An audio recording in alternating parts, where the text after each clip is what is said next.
Welcome to Global Connections with Robert Siegel, navigating the new normal, presented by the American Friends of Rabin Medical Center.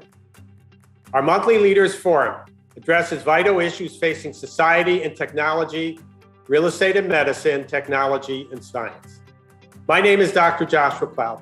I'm the Executive Director of American Friends of Rabin Medical Center, AFRMC, a 501c3 national American charitable organization based in New York City.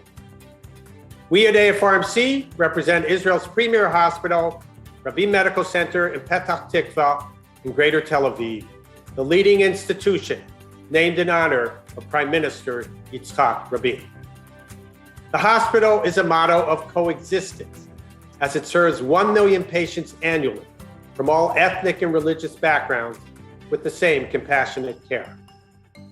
Please support our mission in this free public affairs program with a donation of any amount. Visit us, American Friends of Rabin Medical Center, online and donate at afrmc.org.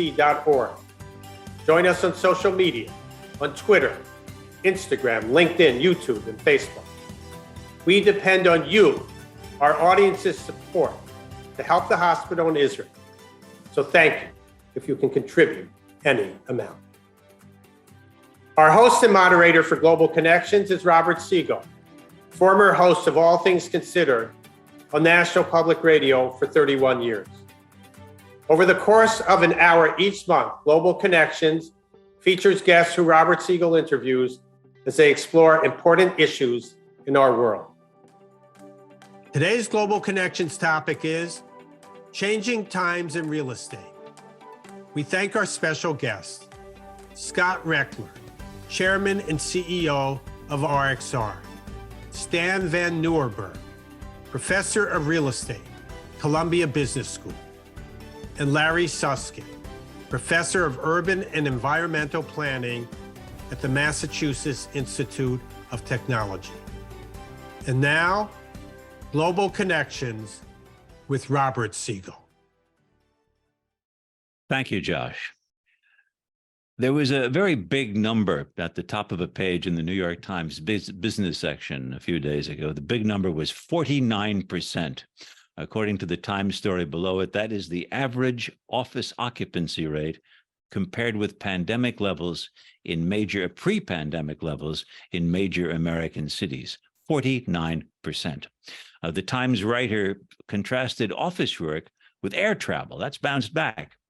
But for now, at least, it appears that the pandemic-driven move to working from home is still popular, certainly with workers who are spending part of each week working but not commuting. As demand for office space diminishes because of working from home, but also because of layoffs in some sectors of the economy, the value of office buildings diminishes. And as the Federal Reserve raises interest rates to try to tame inflation, the owners of office buildings face higher costs when they refinance. Where are we headed if commercial real estate, which provides many cities with important sources of revenue, where are we headed if there's insufficient income to pay the rising costs of operating big office buildings? Is there a crisis coming? And does the prospect of that just threaten landlords and bankers, or are the rest of us exposed to its consequences? Big questions for which we have three very experienced panelists: a real estate executive, a professor of real estate, and an urban planner whose specialty is complicated multi-party negotiations. You too can take part by submitting a question using the Q&A button at the bottom of the screen. We'll get to questions and discussion in the second half hour of our program. Our first panelist is Scott Rechler, who has joined us before to talk about real estate in the post-pandemic world. I guess the pandemic was underway that time. Mr. Rechler is CEO and chairman of RXR. His company, based in New York City, owns dozens of buildings, commercial, residential, industrial, mostly in and around New York. Scott Rechler has been vice chair of the Port Authority of New York and New Jersey, chair of the Regional Plan Association, and a board member of the Metropolitan Transportation Authority. He now sits on the New York Federal Reserve Board, and I should acknowledge that he's been very active in the organization that sponsors Global Connections, the American Friends of Rabin Medical Center. Scott Rechler, welcome back. Robert, good to be here. A couple of years ago, the future for your industry and your city looked a lot brighter. This year, your firm's white paper described the current situation, and I quote, as not a minor obstacle that must be circumvented, but more a chasm every sector of our economy must cross. How bad is it? Yeah, so I think coming out of COVID, we knew that the world post-COVID was going to be different than the world prior to COVID.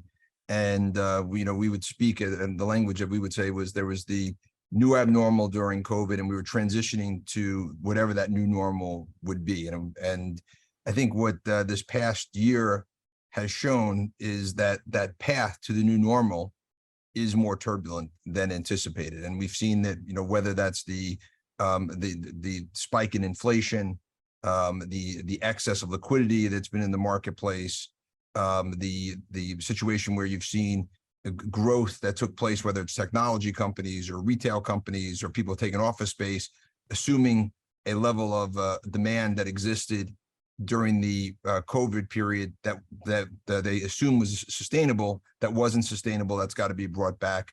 And so you have a number of these challenges that have been playing itself through. One of which that you referenced in the opening comments was sort of the future of the office space and thinking about bringing people back to the office and remote work versus hybrid work. And I will say, onto that point, I'm more confident that we have better clarity now. And I think that at least in the major cities like New York, that we have seen a recognition that there's going to be hybrid work, and that's something we anticipated.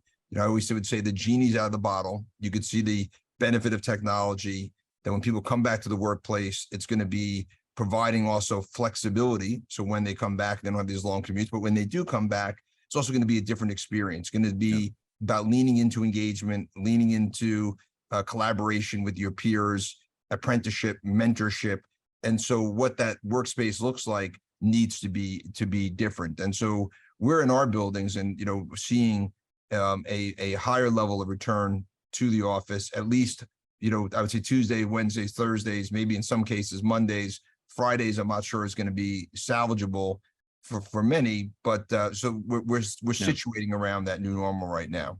I want you to describe the impact on various properties. Your company looked at the current situation of RXR properties and ran them through a review that was you called Project Kodak, named for perhaps the worst business decision in our lifetimes, which was when the giant in photography, Kodak, took a pass on digital photography and didn't think it was serious. You went through properties trying to say, is this when film, a goner with a past but no future, or is this when digital, a building that has a future?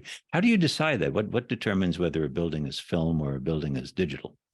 Right, and to your point, and part of the reason for calling it Project Kodak was we wanted to be eyes wide open and face the reality, right, and try to be very intentional about determining which of the properties that we think will be the most competitive in the post-COVID world and which ones would have a hard time being competitive. And the best analogy I can give is what happened with e-commerce, right? When e-commerce happened, people would shop online and people began to say, why am I going to go to that mall again? And people began to write off malls. And what you started to see was that malls that were well located, that had good entertainment, that had good ownership, were able to actually become places that were destinations that people went for outings, and they ended up doing well.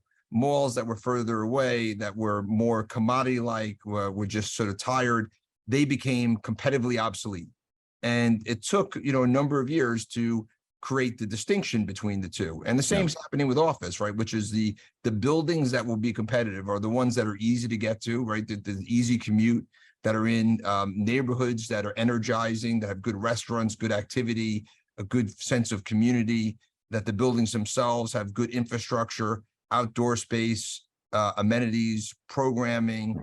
And so you have to go carefully through your portfolio to say which ones of those buildings can compete. The ones that can't compete are ones that are not going to be something that there's even a rental number that you can ultimately lease it for office. So you have to think of what's the alternative use for that building, if there is a viable alternative use. But I mean, it sounds like it was a brutal process. I mean, one of the buildings that you own, 61 Broadway, was very public when you more or less announced that. I don't know if you announced that it was film, not digital, but you announced that you weren't paying anymore, and you can do that under the contract you have. You weren't paying the loan on it anymore. And I can look at the advertising for that building online still, and it says, it has the three virtues of real estate: location, location, and location.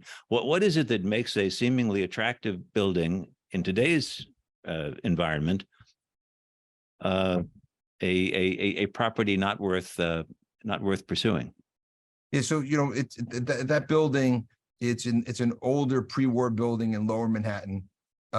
It's not one of the newer buildings by the World Trade Center where the transportation hub is really more active.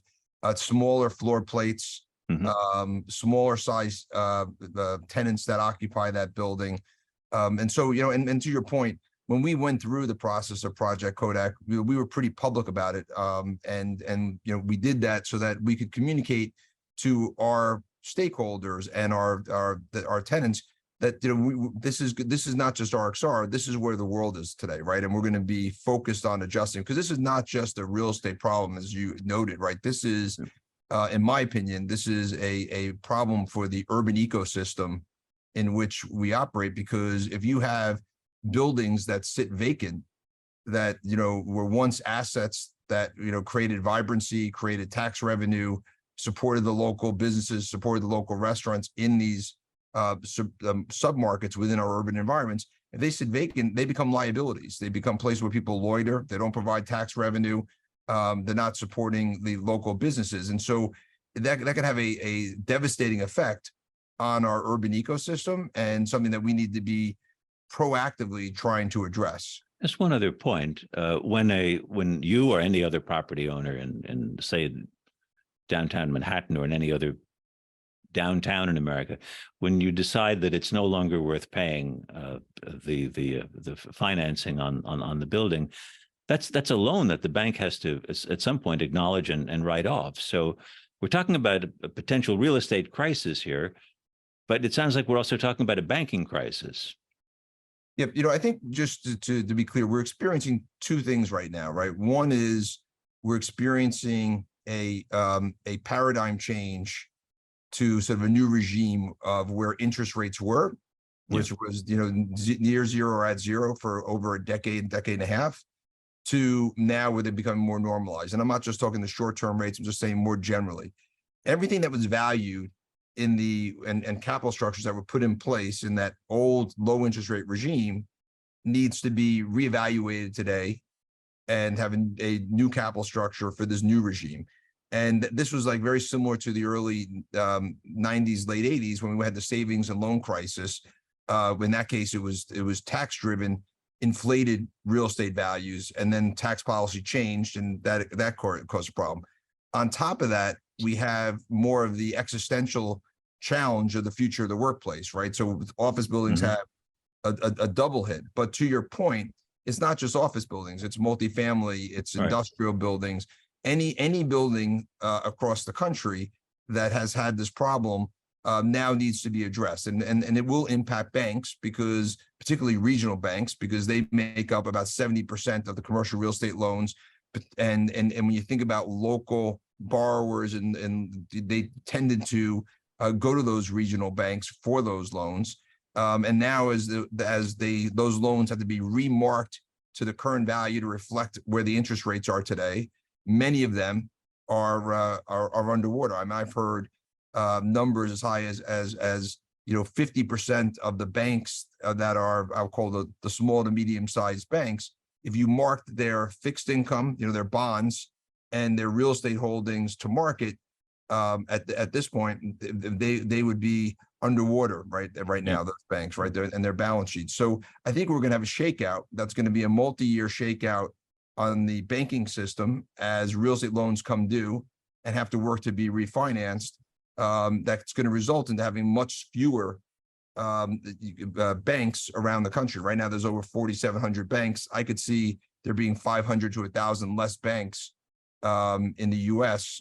Within the next couple of years. Well, Scott Rechler, stick with us because in a few minutes we're going to have our Q&A and discussion portion. But thank you very much for now. We're going to turn now to our second panelist. He actually studies the business that Scott Rechler works in. Stijn van Nieuwerburgh is a professor of real estate at Columbia Business School. He has studied not just the impact of higher interest rates and working from home on real estate values. He's also made a rigorous examination of an interesting idea that's sort of making lemonade from lemons when the lemons are empty office buildings. The idea is converting office buildings to apartment houses. We'll hear about that and other matters from Professor van Nieuwerburgh. Welcome to the program. Thank you, Robert. Great to be with you. There you are. First, I want you to try to sort out, you've looked at this rigorously, the causes of loss of value in real estate. That is, if some of it is caused by rising real estate, some of it's caused by tenants who need less office space, how do you analyze the loss of value? Yeah, so I think Scott laid it out very nicely for us. Where there's basically a secular change, and then there's which is a remote work change, and then there's the interest rate environment, which has dramatically changed as well. So one way to look at it is, just the rise in interest rates that we've experienced in the last couple of years, takes out, for a typical office building in New York City, maybe about 30% of the value just off the bat, even without any headwinds from reduced demand from remote work. Mm-hmm. Now layer on top of that, this secular change in remote work, which has depressed office demand, and which has already shown up in cash flows that office owners are earning, and you get sort of an additional maybe 20 to 30% drop in value. So according to my estimates, a Class B office building, a lower quality, older office building in New York City, probably today, sort of on a mark-to-market basis, if we were to revalue it, would be worth about up to 60% less than it was just a few short years ago. Yes, let me just repeat that for a second. You wrote this to a property that had a pre-pandemic valuation of $100 million is presently valued at $38.9 million after all those forces are taken into account. That's right. And that's an older building. That's a Class B building. I think the situation is not as dramatic for the best part of the market, the A+ segment of the market that maybe loses only 20% in value. It's of course also affected by these higher interest rates. But there's a flight to quality happening in the office market as well, where some of the most amenitized buildings that are able to attract the most deep-pocketed tenants are able to charge high rents and find tenants in the first place. So there's sort of a bifurcation in the market happening. It's that lower quality office product that is really severely hit. I'm asking a lot about New York City in part. You're in New York. Scott Rechler's properties, mostly are in New York. How well does New York City stand in for New York, San Francisco, Los Angeles, Chicago, and other big U.S. cities, or is it a one of a kind and an outlier? Not at all. I think New York City is in many ways a good case in the sense that New York City is a fairly well-diversified economy. It has tenants from all sorts of industries. As compared to, for example, San Francisco or Seattle, which has a lot of exposure to the technology sector. And we know the technology sector has embraced remote work, more enthusiastically than most other sectors. And it has been hit really hard, much harder than New York City. Los Angeles, for example, is also struggling with very high office vacancy rates. So I think this is a national story. This is an aggregate shock that hits the economy. Some places are doing better than others. Miami is maybe a bright spot in the office market. Yeah. But some of these, these are far and few in between. The markets that are doing well today, the office markets are doing well, are far and few in between. You've studied the idea of converting unprofitable office buildings into apartment housing, or in climate terms, turning brown commercial property into green residential. From your analysis, I came away with the message that it's feasible, but only for some buildings, certainly not the majority. And even in those cases, it's feasible, but it sure isn't easy. Do I have that about right? That's true. So there's basically three obstacles here. One is the building physically suitable for conversion, right? And a lot has been written about that. And this has to do with the floor plate. We have a lot of full block, large office buildings, a lot of them glass and steel, built in the 60s, 70s, and 80s. They're often not amenable to conversion. They're just physically not the right layouts. It's too hard to build apartments into them. The distance from the window to the core of the building is too deep for an apartment layout. There's not enough plumbing. There's not enough air. There's not enough light. So the first step of our analysis was basically, can we filter down from all office buildings a set of properties that are physically suitable for conversion? And we end up with around 10 to 15% of office properties that we think are potentially amenable to conversion based on their physical characteristics. The second step is it allowed by zoning, by zoning and by regulation, right? And that's sort of the place where the government, the local government, can play an important role. And then the third part is it economically, is it financially feasible to convert? And we spend a lot of time thinking about the economics. And as you pointed out, it's oftentimes sort of a knife edge case. What I mean by that is, imagine you can buy this building that was worth $100 million that is now worth, let's call it $39 million. If you combine that building and its new low value of $39 million, and you put in the extra money to convert it, and you make it a green building, and you turn it into a market rate, let's call it luxury apartment rental building, and you can charge the market rent that is in place today, then the economics sort of works, meaning you earn a high enough return as a developer relative to what you should be earning given the risk of that investment, right? So it's feasible, but you start tinkering with the assumptions a little bit, and very quickly, the math may no longer work out. For the math to work out, does it have to be luxury rentals? Could it possibly be middle income rentals? So it turns out that, the answer to that is actually sort of, in most cases, again, every building is different, but in most cases, the answer is no. Once you layer on top of it an affordable housing mandate, it very quickly ruins the economics of these conversions. Now, unfortunately, that's what the politicians want. And arguably, that's what we need. We need more affordable housing in our large cities. So, that doesn't mean that it's not possible. It just means that we need more help to make that a reality, right? So we can convert offices to apartment buildings. We can have a fraction of those apartments be affordable, but not without additional help, right? So for example, additional property tax abatements could come into play, additional debt subsidies for affordable housing could come into play, and potentially, given that we're thinking about clean energy, green apartments, potentially federal subsidies through the Inflation Reduction Act, which is sort of the US's climate bill. But you'd have to have some intervention into the market in order to get that result. That wouldn't actually check it. For somebody who lives in the middle of the country, far from Lower Manhattan, if indeed we see, as Scott Rechler described it, a serious problem with banks and less money for big cities to spend on their neediest populations, how does it affect someone who's living? Well, you said Miami is having a good office economy. How does it affect people far afield? Well, I mean, as we pointed out, I think this is really a national phenomenon. For example, the city of Minneapolis in the Midwest is sort of struggling, has a struggling office market as well. Mm-hmm. Charlotte, you name it. Like, this is an aggregate, this is a national phenomenon. Again, not every city equally, but a lot of downtown office markets are affected, and they're struggling with the same issue. A lot of the implications for regional banks are also widely dispersed. A lot of regional banks tend to lend to regional landlords. And so to the extent that we have these regional downturns in office markets, it will affect the local banks. These banks are not just making commercial real estate loans, they're also making loans to small businesses. So to the extent that they're making losses on their commercial real estate loans, they're going to have to tighten credit to the rest of their borrowers, and that's going to impact the local economies in a lot of different places. So there will be spillovers through the credit through credit provision. Well, Professor Van Nieuwerburgh, stick with us, because in a few minutes we'll be back to discuss this further with you and with Scott Rechler. But we're going to turn now to our third panelist, who is Professor Lawrence Susskind. Larry Susskind teaches urban planning at MIT. He also founded and is vice chair of an inter-university program on negotiation that involves both MIT and Harvard Law School.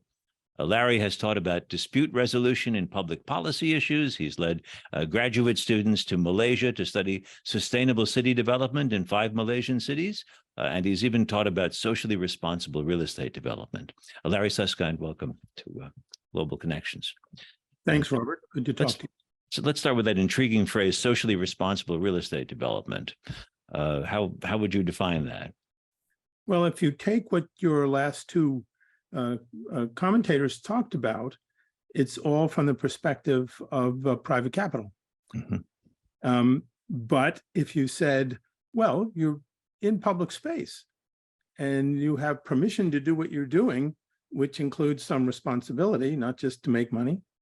And what if we said that responsibility included making the next set of decisions in light of everything you've just heard in a way that doesn't just focus on the return to capital, but also focuses on achieving the responsibilities or social responsibilities of companies that are licensed, that are permitted to build and own facilities. So I think about the responsibilities that go with the opportunities that real estate development is granted through our system of decision-making and regulation.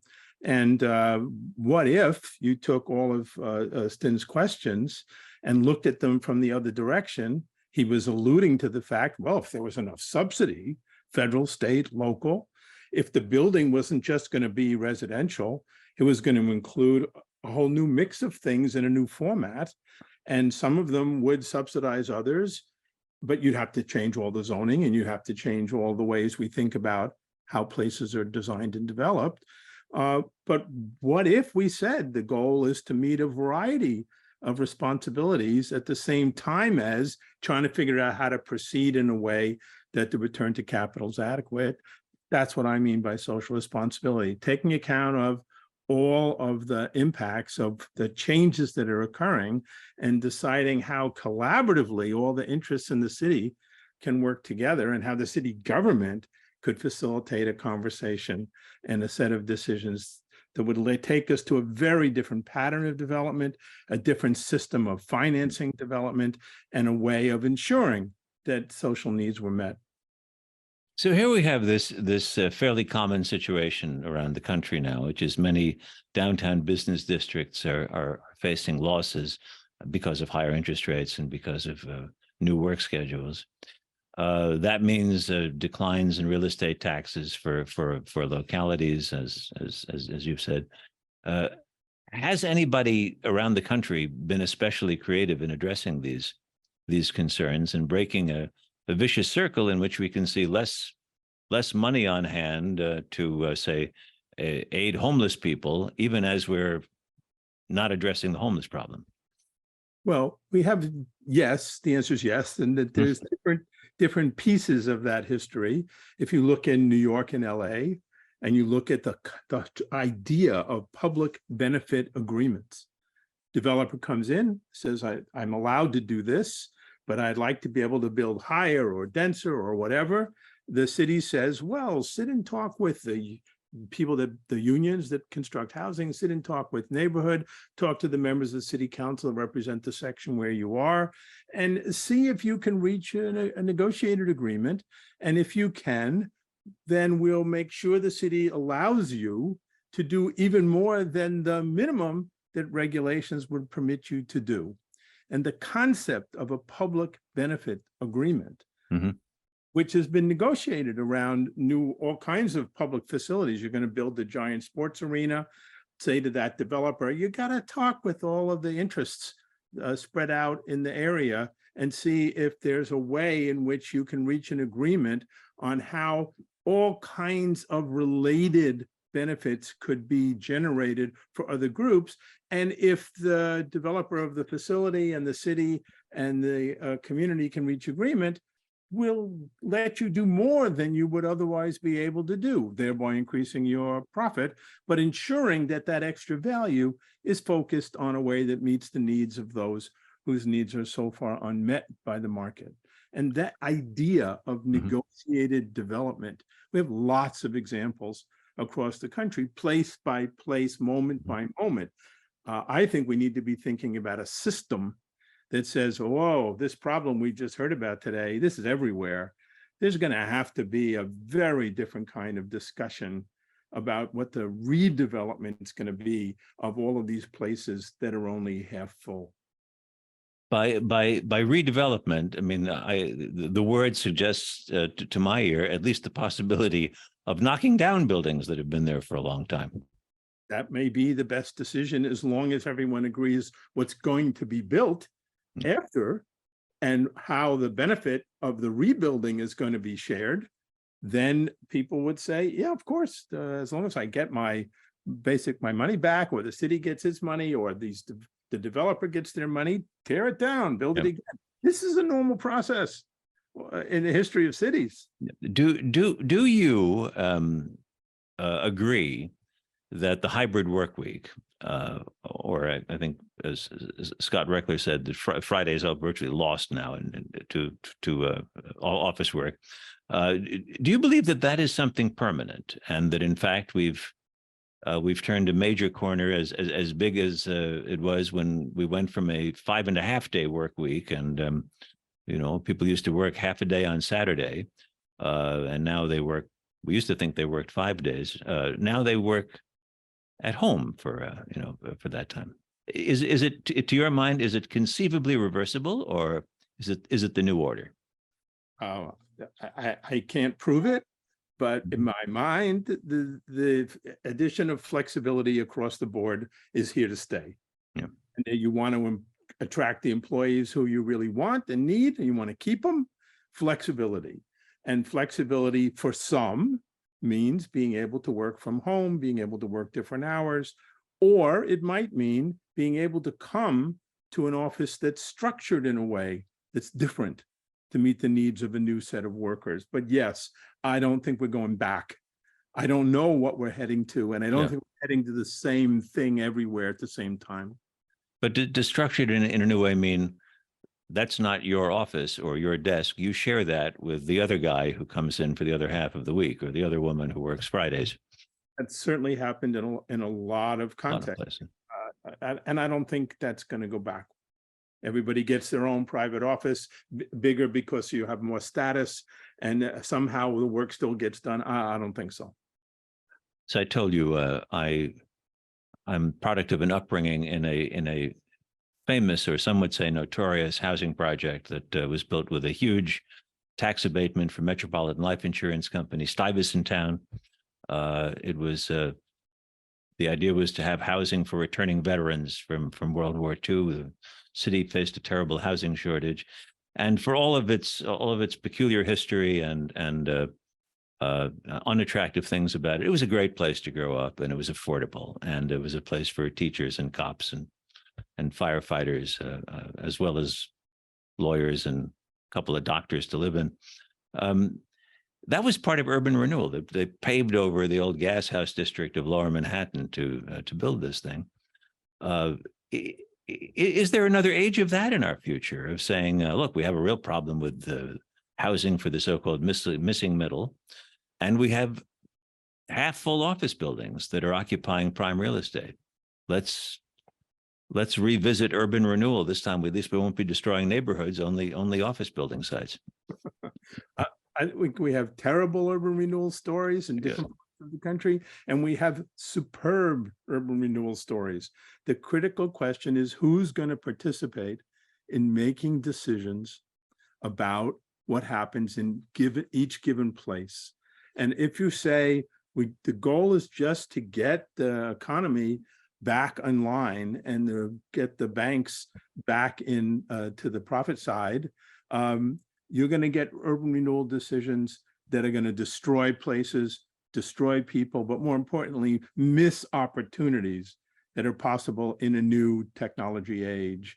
So we've got to think about who's making the decisions, and could we have collaborative problem-solving conversations that are different in each place, that lead to rebuilding. I don't want to call it renewal, because that evokes all the bad examples of development. But if we could, and maybe it means this is done at small scales for particular buildings, or maybe it's done for neighborhoods, or maybe it's done at multiple scales simultaneously, but systematic engagement of representatives of all the relevant stakeholder groups, I would argue, with the help of professional facilitation. So it's not just the usual political meeting in which people stand up and cheer or boo for one argument or another, but rather collaborative processes that produce collective ideas and shared proposals that everyone says they can live with, because they've all been involved and they've all heard each other and they've tried to figure out what they can generate by consensus.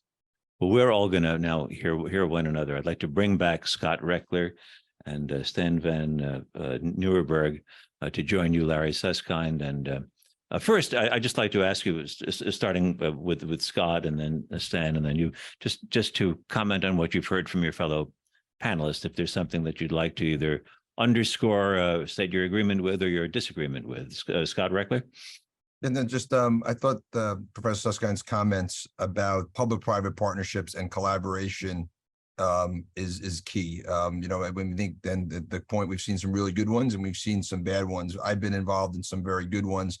For example, we're a master developer of a city outside of Manhattan called New Rochelle, where the leadership of the city decided that they needed to have a redevelopment to spark economic activity, enhance their school district, and public safety and opportunity. But the way that was successful, to Professor Susskind's point, was you had the air game of the leadership, but the ground game of working with the local community to get buy-in to what the ultimate vision was. And then the other piece I think that I've seen successful is it wasn't prescriptive of exactly what was going to happen. It laid out the ground rules of which then the private sector can interact with the public sector, knowing what those ground rules were, knowing what the regulatory process would be, knowing what tax incentives would be available based on what you're contributing on infrastructure, arts, quality of life.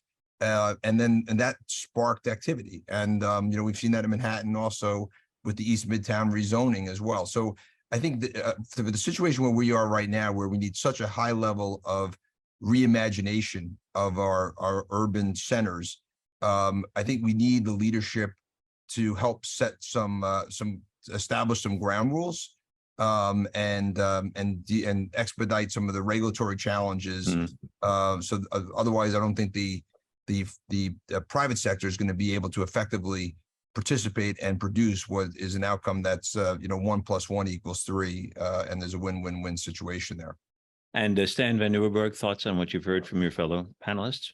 Yeah, I would add one thing, which is that the incentives are aligned. The government, if you like, is a 30% owner of every building in the city, by virtue of collecting property taxes from it. So if it needs to set out, the rules of the game. In the status quo, it's going to face declining tax revenues. If that building continues to be operated as a defunct, half-empty office building, its tax revenues will eventually decline. And so it has incentives to, facilitate this adaptive reuse, these conversions that we spoke about.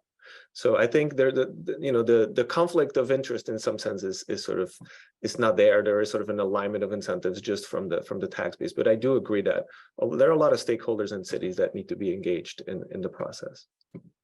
Well, now I'm going to, since we heard from Larry before the two of you, I'd just like to turn to some questions that have been submitted by viewers. One is, this is from Anna Ferretti, who asks, when considering converting office buildings, this is for Professor van Nieuwenburg, when considering converting office buildings into apartments, what impact is this upon health and overcrowding? Putting more people in cramped spaces does not sound like a healthy housing solution. What do you think of that? What's interesting that this comment comes up because I think a lot of our rules and regulations are actually dating back to the period and maybe in the 19-teens and 1920s that there was a lot of overcrowding in cities. And if you look at density in a place like Manhattan, density, the population per square mile, if you like, has been declining ever since 1910.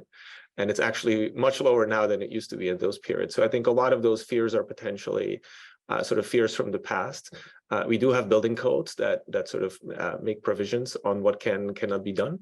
I do think we have to be imaginative. I think there's a lot, the new generation of 20-some-year-olds doesn't necessarily need to have the same sort of large apartments than its predecessors. I think we can be creative. We can have housing models where we have maybe smaller private bedrooms and more common space, more common kitchens, common dining rooms, and so forth. And I think some of these office floor plates could potentially accommodate that. So I would encourage creative thinking when it comes to housing solutions, but certainly nobody's thinking about overcrowding.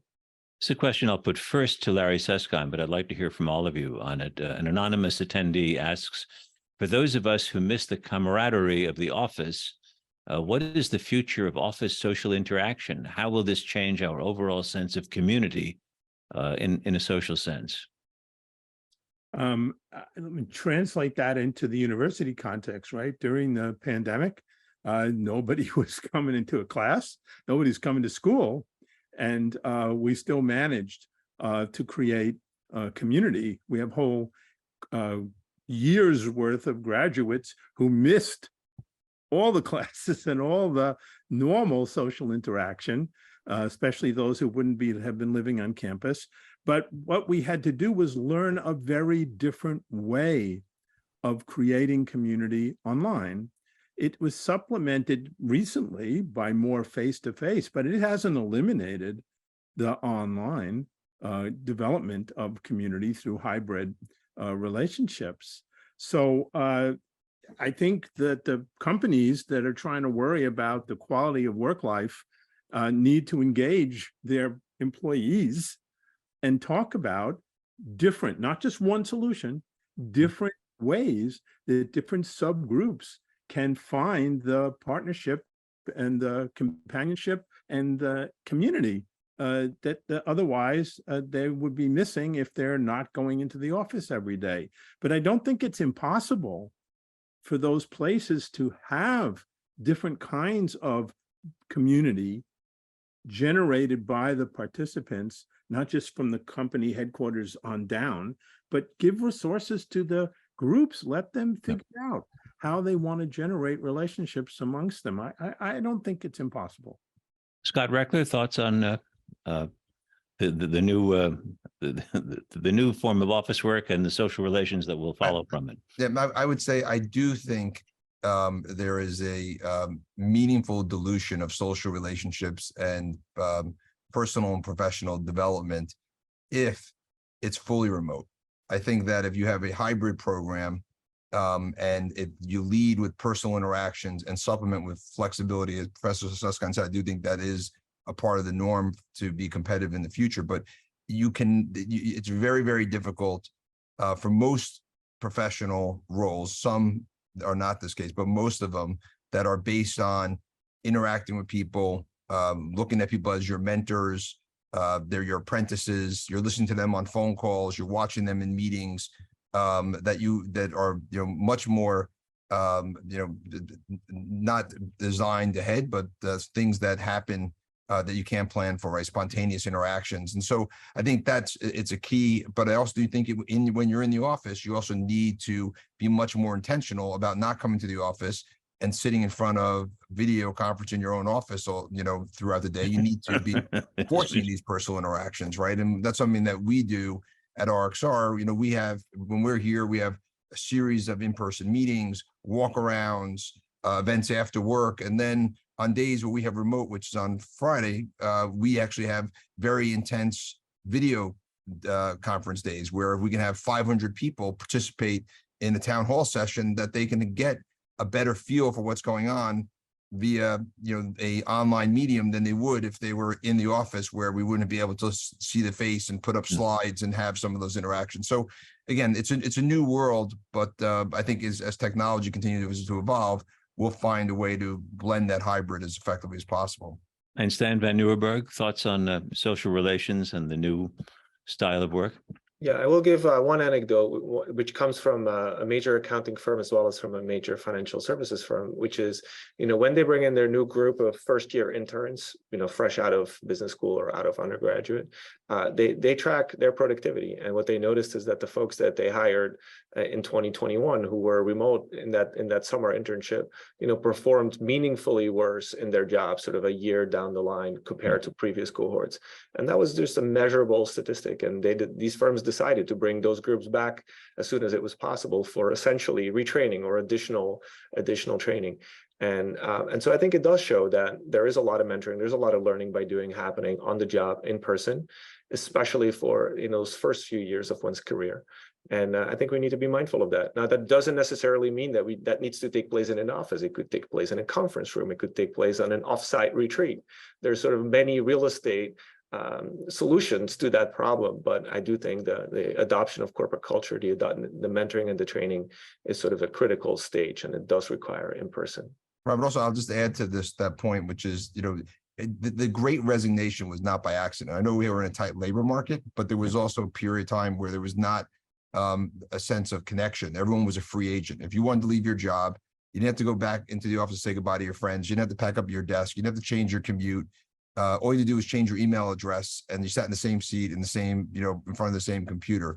That lack of connection, is part of that the dilution of that social fiber that has kept these organizations together. And I think we've seen through our organization and organizations that I do business with a much greater decline in these great resignations since people are back working in the office again, developing personal relationships.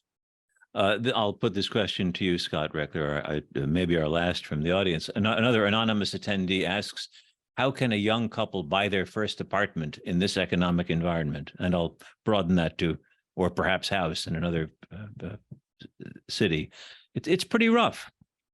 Yeah, no, I think one of the great challenges we're going to be facing as a country is our housing shortage. This has gotten, this was challenging, going into COVID.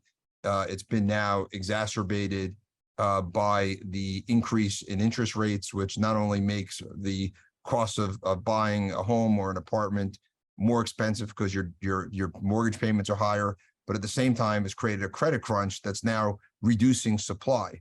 So we're going to come out of this period in 2025, 2026 with a even thinner pipeline of new supply, which is going to make it more challenging. So all these issues that we're talking about, and I think both Stan and Professor Susskind had focused on it, is this requires leadership and intentional policies, because us coming out the other side with a new model, it's not preordained, right? I mean, I always say New York has recovered, it finds a way to recover. It just doesn't happen naturally. It happens with good leadership. It happens with good policies. It happens, with a level of civic commitment and identifying these issues. And we are in a moment where, we have these existential challenges in front of us that, I think the bugle should be blowing to all, leaders, not just the elected, but civic leaders, business leaders, community leaders, that we got to come together and solve these problems. Robert, could I comment on that? Yes, please. Imagine where a city that, because of the decisions it's made, has said, if companies are going to employ new people in these categories, we will help match the company's mortgage subsidy for its new employees. But all of this has to take the form of co-equity, so that when the person leaves the unit that they were able to finance with both public subsidy and corporate subsidy and commercial involvement in this new loan or this purchase, the change in the value of that property over time, that doesn't all go to any one of those contributors. There's a co-equity process, and it certainly doesn't all go to the short-term owner or renter. But it's possible to change the availability of funds to match the policy objective, which is companies want to get new young employees. How are they going to do that? Yeah. Universities got to subsidize the mortgages of new junior faculty because they can't afford to live in many of the cities where the universities are located. And they don't just do that with a bank. They have to put in subsidy. And what if the city was saying, and we want to be part of this too, and what happens is when there's an increase, because we're all working together in the value of that property, that increase in equity at the point that that owner or renter leaves goes back into the pool.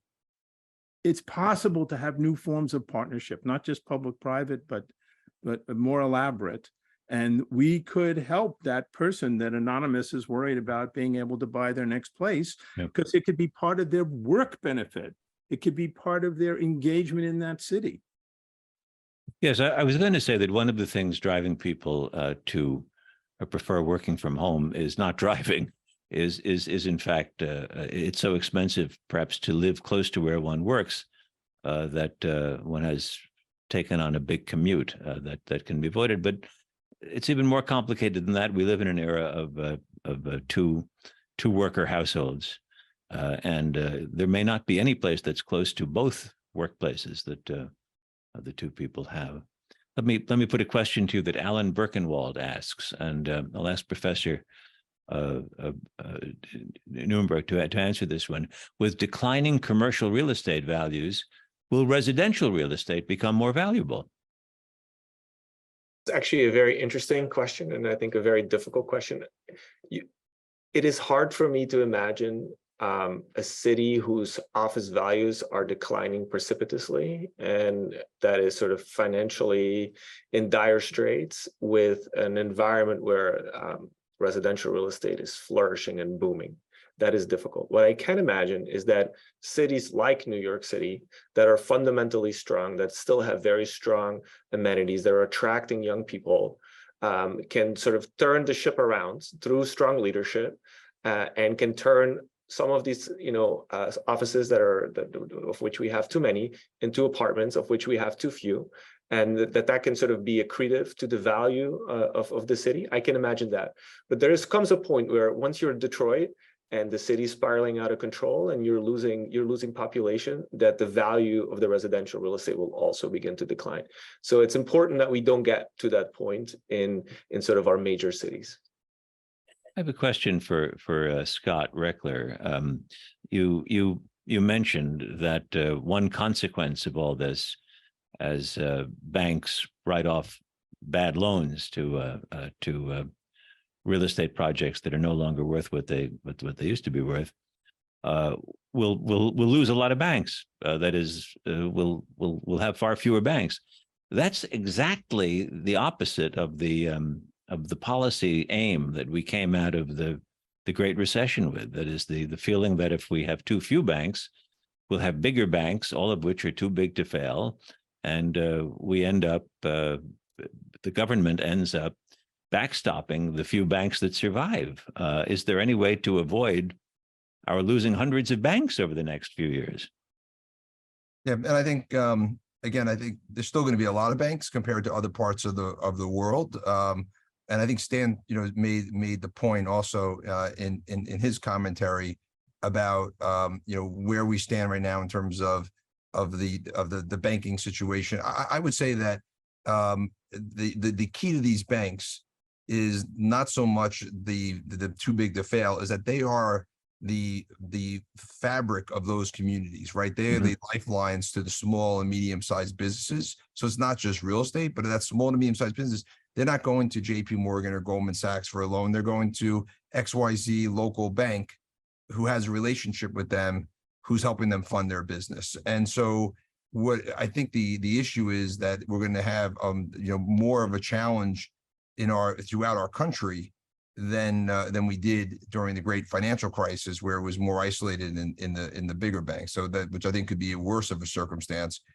in that guys. And just also one last point on Stan's point, you asked a question about New York and other cities. Is it similar to other cities? San Francisco is a tough city right now because San Francisco has the double challenge of people not wanting to work there and people not willing to live there because of the quality of life issues, crime, et cetera. New York, fortunately, has seen an unbelievable uptick of people wanting to live in New York, right? There's people from around the world want to be here. I was talking to a head of real estate of a global tech company who said, we're going to give you flexibility to work anywhere you want to work, but you got to come to work. Tell us where you want to work. And 80% said New York, right? So people want to be in New York. And so we have to reimagine, but that is a natural resource that we have, which is that we have the culture, the diversity, the quality of life, the infrastructure that drives people to want to be here that we need to lean into.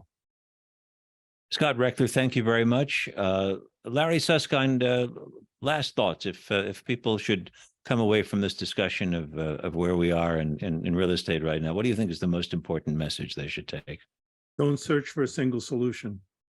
The circumstances in communities and cities across the country are really different. And there's not going to be a simple solution to what we do in light of all these changes that have occurred. So let's be focused on conversations that are contextualized, take account of the worst problem or the better problem or the worst opportunity in each place, and don't think there's a simple solution that someone's going to write a book about and say, I've solved the problem of nobody working, everybody working at home. I've solved the problem of empty office buildings. There's not one solution. Right.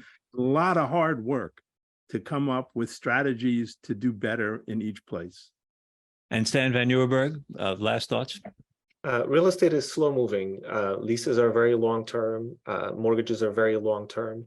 And, that creates potentially a slow moving crisis, but it also gives us time to come up with a solution. And I think that, I agree that this is going to be a multifaceted problem with that's going to require a range of creative ideas. But I believe there is a possibility to turn this around to the benefit of the cities and to reimagine what cities look like. And Scott Rechler, I'll give you last thoughts. Yeah, I'll just reiterate again, which is, I think this is, and I think Professor Susskind said it well, and Stan said it well, which is, this is and also an opportunity, right? There's an opportunity that we have the chance to reimagine ourselves for this post-COVID world. This was accelerating a lot of trends that were already happening in a lot of different parts of the country and the world, and so we should lean into it. We should all display leadership. We should have our eyes wide open to the challenges, but recognize that they're there, and work to find solutions that make us stronger, more equitable on the other side of it. Well, thanks to all of our guests, Scott Rechler, Stijn van Nieuwerburgh, and Larry Susskind.